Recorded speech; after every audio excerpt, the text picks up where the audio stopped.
Hello বন্ধুগণ, welcome to care cricket news. আজকে আমরা কথা বলতে চলেছি নিউজিল্যান্ডের বিপক্ষে সেকেন্ড ওডিআই ম্যাচটিতে ভারতের কিরকম প্লেইং ইলেভেন হতে চলেছে এবং এই প্লেইং ইলেভেনে কিন্তু বড় থাকছে চমক।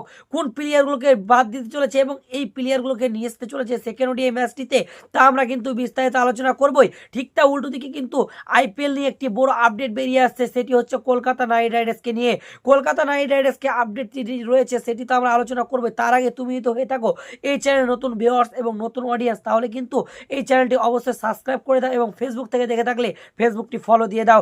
তো সময় নষ্ট না করে ভাই ভিডিওটা শুরু করা যাক। সর্বপ্রথম যদি আমরা আলোচনা করি কলকাতা নাইট রাইডার্সের ক্যাপ্টেন্সি নিয়ে এবং কলকাতা নাইট রাইডার্সের সেই আপডেটটি নিয়ে, তাহলে কিন্তু 2026 মরশুমে কিন্তু কলকাতা নাইট রাইডার্স ক্যাপ্টেন্সি পরিবর্তন করতে পারে, এটা আমার পার্সোনালি মনে হয়। তার কারণ 2025 মরশুমে কলকাতা নাইট রাইডার্স খুব একটা ভালো পারফরমেন্স করতে পারেনি, ওই জন্য কিন্তু কেকেআর কিন্তু রিঙ্কু সিং এর দিকে নজর রাখছে এবং সম্ভবত এই রিঙ্কু সিংকে কিন্তু অ্যানাউন্সমেন্ট করে দিতেও পারে যে রিঙ্কু সিং 2026 মরশুমে কিন্তু অধিনায়কত্ব করতে পারে কলকাতা নাইট রাইডার্সের। সময় মতো কিন্তু এই ডিসিশনটা চেঞ্জ হতে পারে, কিন্তু এখন অফিসিয়ালভাবে কিন্তু অ্যানাউন্সমেন্ট হয়নি।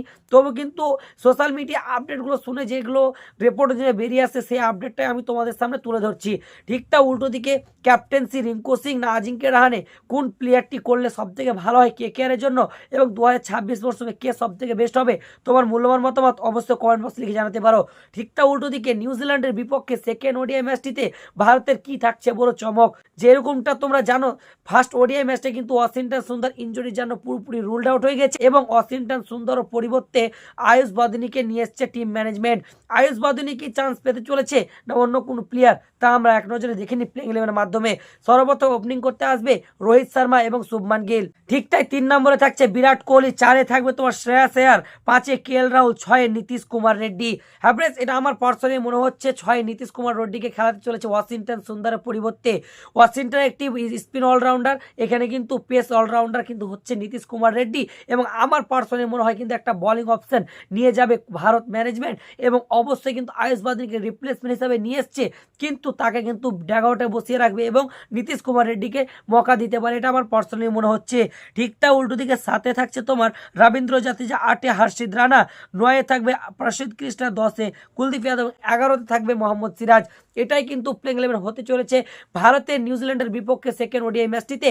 এবং তোমাদের কি মনে হয় এই প্লেইং ইলেভেনটাতে কি আরো কিছু চেঞ্জ করা দরকার এবং আয়ুষ বাদুনিকে কি খেলানো দরকার নীতিশ কুমার রেড্ডির জায়গায়? তোমার মূল্যবান মত অবশ্যই কমেন্ট বক্সে লিখে জানাও। আর হ্যাঁ, আইপিএল 2026 মরশুমের ফুল তথ্য পাওয়ার জন্য এই কেয়ার ক্রিকেট চ্যানেলটিকে অবশ্যই সাবস্ক্রাইব এবং ফলো করে নাও এবং ইন্ডিয়ান টিম এবং নিউজিল্যান্ডের যতটা সিরিজ রয়েছে, ঠিক তা উল্টো দিকে টি20 ওয়ার্ল্ড কাপ রয়েছে, সম্পূর্ণ আপডেট পাওয়ার জন্য এবং সবার দ্রুত পাওয়ার জন্য আমাদের এই চ্যানেলটি অবশ্যই আপনাদেরকে ফলো করে রাখতে হবে।